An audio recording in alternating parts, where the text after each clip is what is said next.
Tuhan, sesuai kehendak-Mu. Seluruh hidup ini ku persembahkan hanya untuk-Mu. Murnikan aku Tuhan dengan api surgawi, bentuk bejana ini sesuai kehendak-Mu.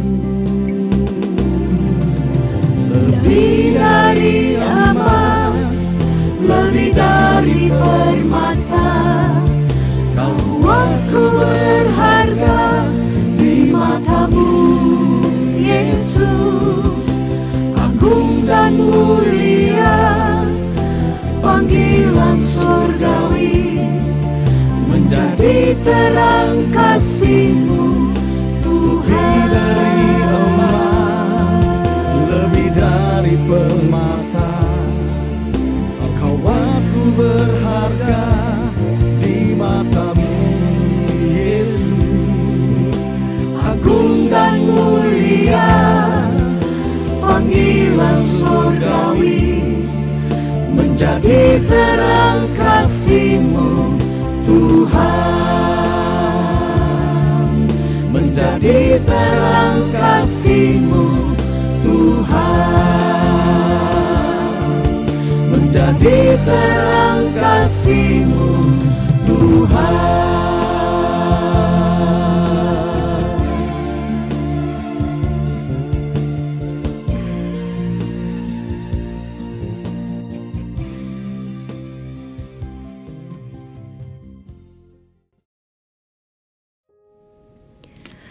Shalom saudara-saudara. Pesan Tuhan dalam minggu kedua di bulan Agustus 2021 ini terdapat di dalam Yakobus 3 ayat 13 hingga 18. Judulnya adalah hikmat yang dari atas. Ayat 13. Siapakah di antara kamu yang bijak dan berbudi? Baiklah ia dengan cara hidup yang baik, menyatakan perbuatannya oleh hikmat yang lahir dari kelemah lembutan. Ayat 14. Jika kamu menaruh perasaan iri hati dan kamu mementingkan diri sendiri, janganlah kamu memegahkan diri dan janganlah berdusta melawan kebenaran. Ayat 15. Itu bukanlah hikmat yang datang dari atas, tetapi dari dunia, dari nafsu manusia, dari setan-setan. Ayat 16. Sebab di mana ada iri hati dan mementingkan diri sendiri, di situ ada kekacauan dan segala macam perbuatan jahat. Ayat 17. Tetapi hikmat yang dari atas adalah pertama-tama murni, selanjutnya pendamai, peramah, penurut, penuh belas kasihan, dan buah-buah yang baik, tidak memihak dan tidak munafik. Ayat 18. Dan buah yang terdiri dari kebenaran ditaburkan dalam damai untuk mereka yang mengadakan damai. Saudara, kita sering mendengar komen atau tanggapan yang mengatakan, pakai hikmat dong. Pertanyaannya, hikmat yang mana? Melalui ayat-ayat yang kita baca, ayat 13-17, kita mengetahui ada hikmat yang dari atas, yaitu hikmat dari Tuhan. Ada juga hikmat yang dari dunia, dari nafsu manusia, dan dari setan-setan. Melalui firman Tuhan kita mengetahui bahwa kata hikmat itu berarti takut akan Tuhan. Tuhanlah yang memberi hikmat. Permulaan hikmat adalah takut akan Tuhan. Dikatakan hikmat lebih berharga dari permata. Hikmat tinggal dengan kecerdasan. Dan masih banyak lagi ayat-ayat tentang hikmat dalam Alkitab. Saudara, dalam perjalanan hidup kita, sungguh hikmat dari Tuhan sangat-sangat dibutuhkan. Karena di dalam hikmat ada peraturan-peraturan Tuhan yang berguna untuk mengatur hidup kita. Itu sebabnya Salomo dalam segala kemegahan kerajaannya sangat membutuhkan hikmat untuk menjalankan pemerintahannya secara adil. Yakobus 3 ayat yang ke-17 menjabarkan hikmat Tuhan melalui 8 kata. Pertama-tama adalah murni. Murni ini berarti bersih, kudus, sempurna, tanpa celah. Segala sesuatu yang dari Tuhan selalu murni. Amsal 30 ayat 5 mengatakan, semua firman Tuhan adalah murni. Mazmur 19 ayat 8 mengatakan, semua perintah Tuhan adalah murni. Mazmur 12 ayat 6 berkata, semua janji Tuhan adalah janji yang murni. Semua firman-Nya adalah murni. Perintah-perintahnya murni. Janji-janjinya murni. Pertanyaannya, bagaimana kita dapat menerapkan hikmat yang dari Tuhan dalam hidup kita sehari-hari? Dapatkah kita yang penuh dengan ketidakmurnian ini menjadi pelaksana firman-Nya? Saudara, daging kita tidak akan dapat menjadi pelaksana firman-Nya, kecuali Roh Tuhan di dalam kita membaharui roh kita menjadi manusia baru, yang menurut Kolose 3 ayat 9 sampai dengan 10 harus terus menerus diperbaharui menggambar Khaliknya. Di Kolose 3 ayat 5 dan 8 dengan jelas diajarkan melalui 2 kalimat perintah. Yang pertama, matikan segala sesuatu yang duniawi, percabulan, kenajisan, hawa nafsu, keserakahan. Yang kedua, buanglah semuanya, yaitu marah, geram, fitnah, kata-kata kotor, dan dusta yang keluar dari mulutmu. Saudara, mulailah untuk memperkatakan firman Tuhan ini. Jangan pernah ragu mengatakan, aku matikan dalam diriku segala sesuatu yang duniawi, yaitu percabulan, kenajisan, hawa nafsu, nafsu jahat, keserakahan yang sama dengan penyembahan berhala. Semuanya itu mendatangkan murka Tuhan. Selanjutnya, aku buang semuanya ini, marah, geram, kejahatan, fitnah, kata-kata kotor, dan dusta yang keluar dari mulutku di dalam nama Tuhan Yesus Kristus. Firman Tuhan adalah roh. Saat kita mengakui dengan mulut firman Tuhan ini, maka perkataan firman Tuhan itu mengerjakan di dalam roh kita seperti yang kita akui. Bila mana terus-menerus kita perkatakan pengakuan-pengakuan firman Tuhan itu dengan percaya, maka sesuatu perubahan akan terjadi bagi kita.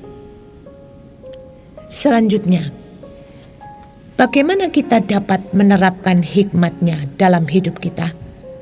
Yang kedua, melalui proses disucikan dan dimurnikan. Dalam Daniel 12 ayat 10 dikatakan demikian. Banyak orang akan disucikan dan dimurnikan dan diuji. Tetapi orang fasik akan berlaku fasik. Tidak seorang pun dari orang fasik itu akan memahaminya. Tetapi orang-orang bijaksana akan memahaminya. Ayat yang berikutnya di dalam 1 Petrus 1 ayat 6b sampai dengan yang ke-7 dikatakan demikian.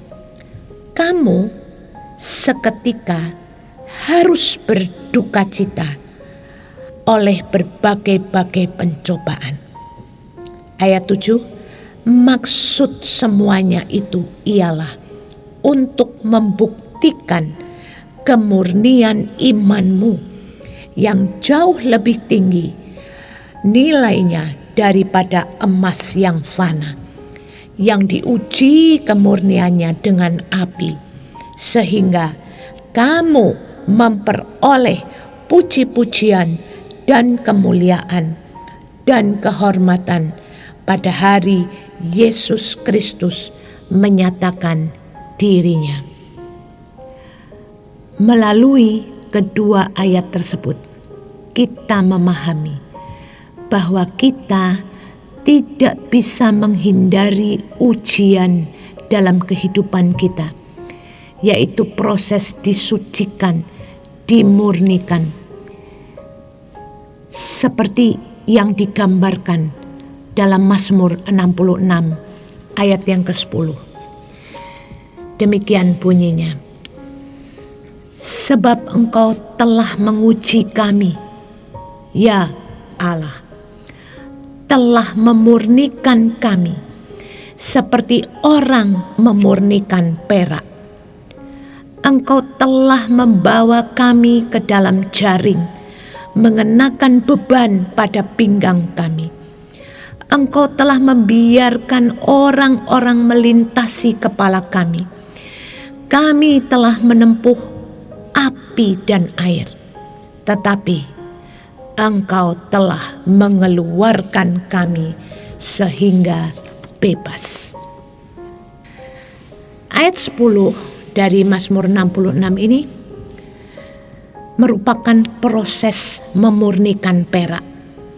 Proses yang menggunakan api sampai pada kadar tertentu, sehingga membuat perak itu lumer dan dengan beberapa tetes cairan yang membuat campuran-campuran logam yang menyatu dengan perak itu dipisahkan. Seandainya perak itu bisa berbicara, dia akan berteriak, panas dan perih. Ayat yang ke-11, Engkau telah membawa kami ke dalam jaring. Artinya, masuk di dalam jerat yang mengikat sehingga tidak bisa lepas. Beban pada pinggang ini merupakan satu beban secara fisik yang serupa dengan bekerja keras. Ayat yang ke-12 dikatakan, Engkau telah membiarkan orang-orang melintasi kepala kami. Artinya tidak dihargai, direndahkan, dihina, tidak diperhitungkan. Bagian selanjutnya dikatakan, kami telah menempuh api dan air. Yang dimaksudkan di sini adalah bencana. Tetapi Engkau telah mengeluarkan kami sehingga bebas. Ini sebagai klimaks dari setelah mengalami proses pemurnian itu. Dikatakan, Engkau telah mengeluarkan kami sehingga bebas. Dalam terjemahan lain dikatakan, You brought us out into a wealthy place. Artinya, Engkau mengeluarkan kami ke tempat yang berkelimpahan, ke tempat yang makmur.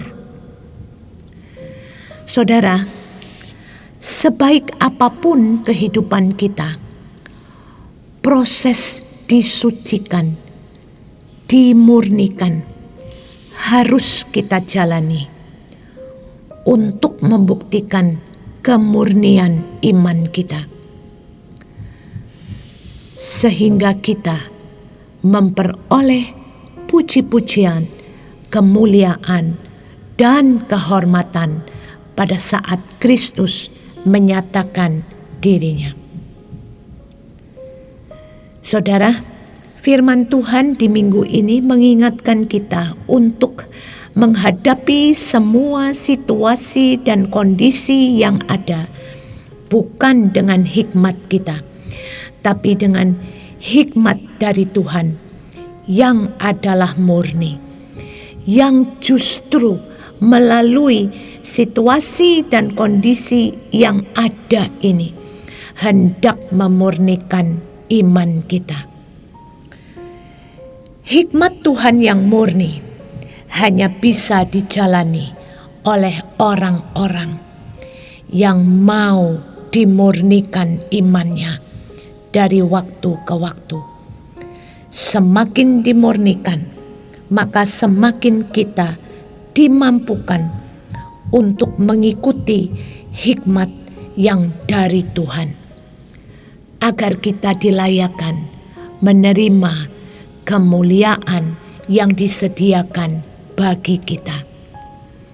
Roma 8 ayat 18 menyatakan bahwa penderitaan zaman sekarang ini tidak dapat dibandingkan dengan kemuliaan yang akan dinyatakan kepada kita.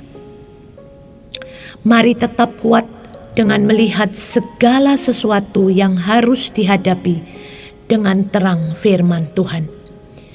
Jangan tinggalkan hikmat yang dari Tuhan, karena melaluinya kita akan dipelihara, dipertahankan, dan dijagainya. Amin.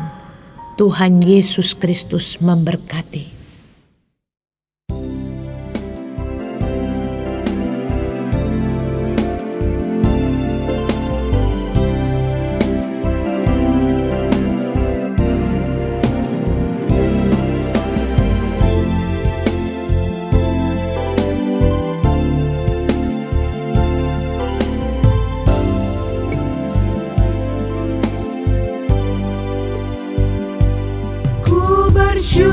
Bersyukur buat kasih-Mu yang tak pernah berubah. Ku bersyukur buat kebaikan-Mu sekarang dan selama-lamanya.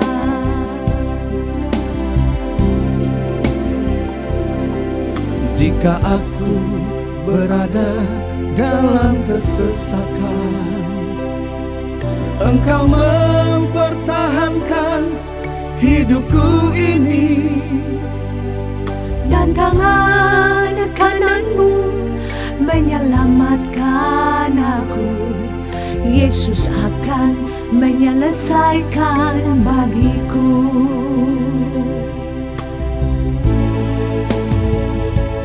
Ku bersyukur buat kasih-Mu yang tak pernah berubah.